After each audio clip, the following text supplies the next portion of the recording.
अस्सलामुअलैकुम दोस्तों, सबसे पहले आपका इस YouTube चैनल में इस्तकबाल है।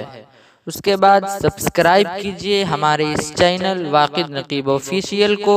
साथ ही साथ बेल आइकन को भी दबा दें ताकि आने वाली हर नई वीडियो सबसे पहले आपके पास पहुंचे। जी हाँ, याद रहे लाइक और शेयर करना भी न भूलें। इसलिए मेरे दोस्तों और बुजुर्गों, इस्लामी रास्ते से कभी मत हटो। एक वाकया सुनाता हूँ, अजीब वाकया है। हजरत मीरक एक जमाने के बहुत बड़े बादशाह थे और बहुत बड़े वली भी थे। हजरत मीरक बादशाह भी थे और वली भी थे। उनका एक शागिर्द था, चेला। तो वो कुछ दिनों के बाद सोचा कि मैं अपने पीर साहब से, अपने उस्ताद से मिलूं। अब वो इरादा बना रहा था अपने उस्ताद से मिलने का कि वो घर पे सोया हुआ था। तो रात में ख्वाब क्या देखा कि हजरत मीरक का इंतकाल हो गया। हजरत मीरक का इंतकाल हो गया। उसने दिन और रात याद कर लिए, वक्त भी याद कर लिया कि रात का कौन सा हिस्सा है। खूब तवज्जो से सुनिएगा। याद कर लिया और चल दिया कि अब चलूं। अब हमारे पीर साहब, हमारे उस्ताद तो जिंदा नहीं रहे।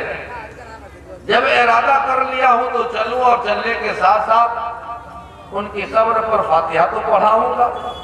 लिहाजा वो चलता गया, चलता गया, चलता गया।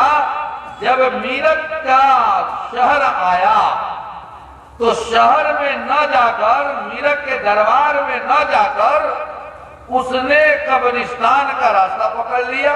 क्यों? तो उसको यकीन था कि वो जितने भी ख्वाब देखा करता था वो गलत नहीं होता था। हजरत मीरक का वो चेला, उसकी एक फितरत, एक आदत थी कि जो ख्वाब भी देखता था वो ख्वाब गलत नहीं होता था। अब वो ख्वाब में देखा था हजरत मीरक का इंतकाल। तो अब वो समझा कि मैं जो ख्वाब देखता हूं वो सच होता है। लिहाजा मैंने ख्वाब में हजरत मीरक को मुर्दा पाया हूं, मरा हुआ पाया हूं। लिहाजा वो इंतकाल कर गए। तो अब दरबार में जाने की क्या जरूरत, कब्रिस्तान में चले और उनकी कब्र को मालूम करके फातिहा दरूद पढ़ के वहां से लौट आएंगे। अब हुजूर ही नहीं रहे तो मुलाकात किससे होगी।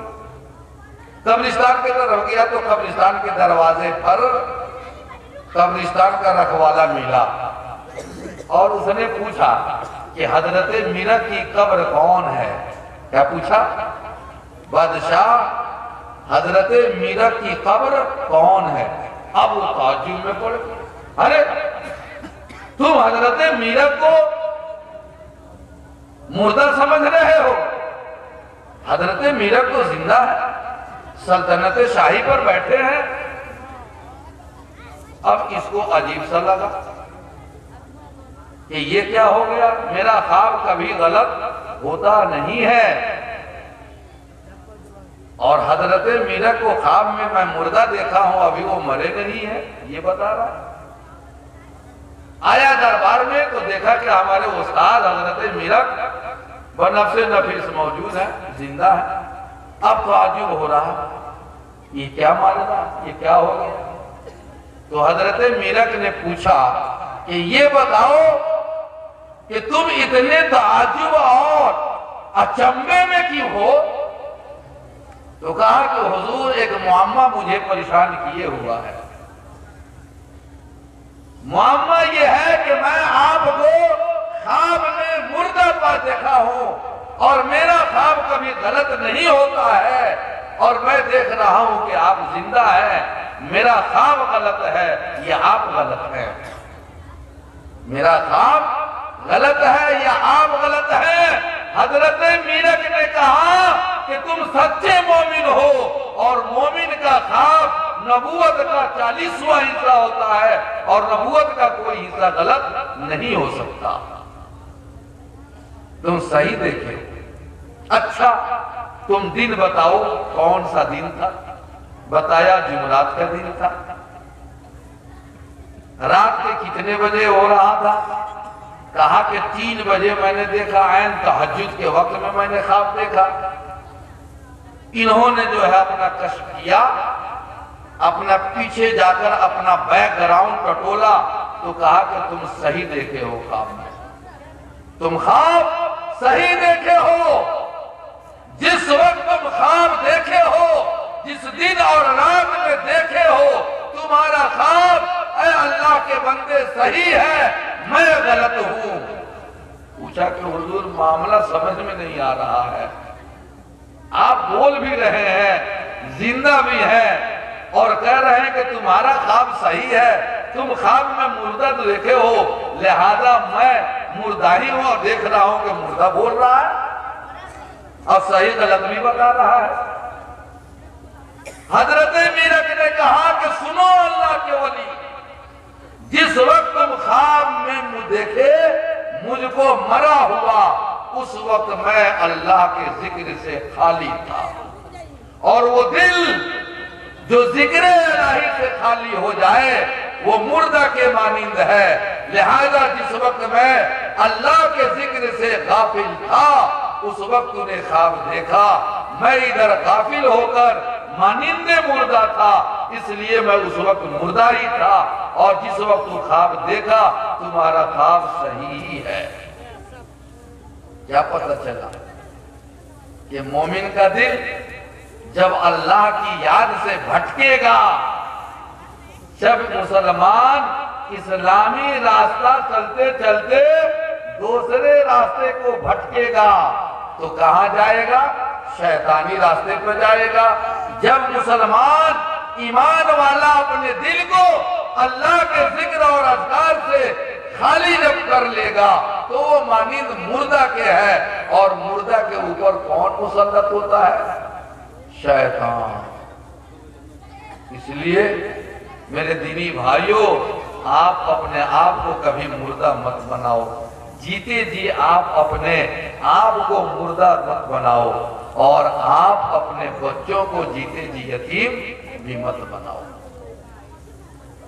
बच्चों को तालीम देना है, बच्चों को तरबियत देनी है, बच्चों को इल्म और अदब सिखाना है ना, सिखाओ।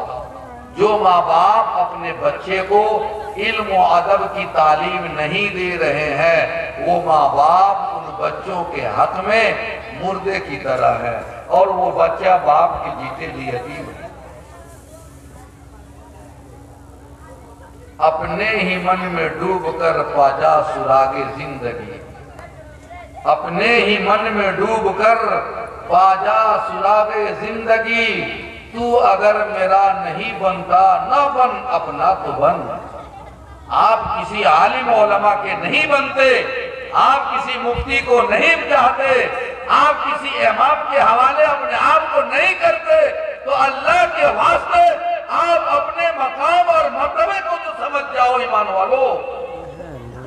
हम कहाँ कहते हैं कि आप हमसे दोस्ती कर लो, हम कहाँ कहते हैं कि आप हमसे साठ गांठ में रहो, हम कहाँ कहते हैं कि आप हमसे मसले मसाइल पूछो।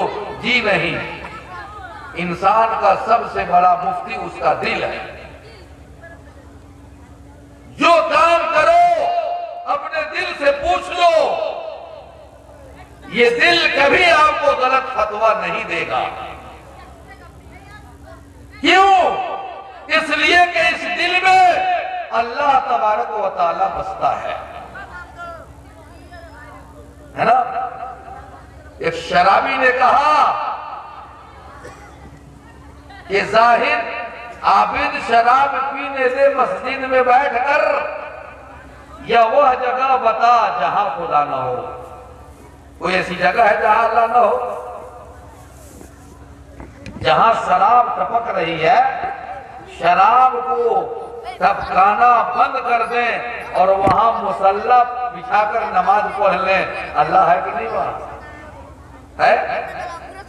आबिद शराब पीने में मस्जिद में बैठकर, या वह जगह बता जहां खुदा न हो। तो आबिद ने जवाब दिया कि साकी पीने वाला, साकी शराब पीने की मस्जिद जगह नहीं, जा काफिर के दिल में पी वहां खुदा नहीं।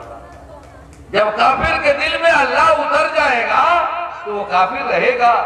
मालूम ये हुआ कि इस दिल में रब बसता है, मेरे दिल में रब बसता है।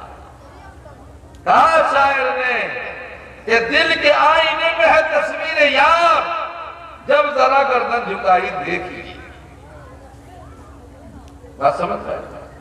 तो अपने दिल को कभी मुर्दा मत बनाओ और हमेशा फतवा अपने दिल से पूछो। दिल में अल्लाह रहता है और अल्लाह ना गलत है ना गलत जगह को वो पसंद करता है।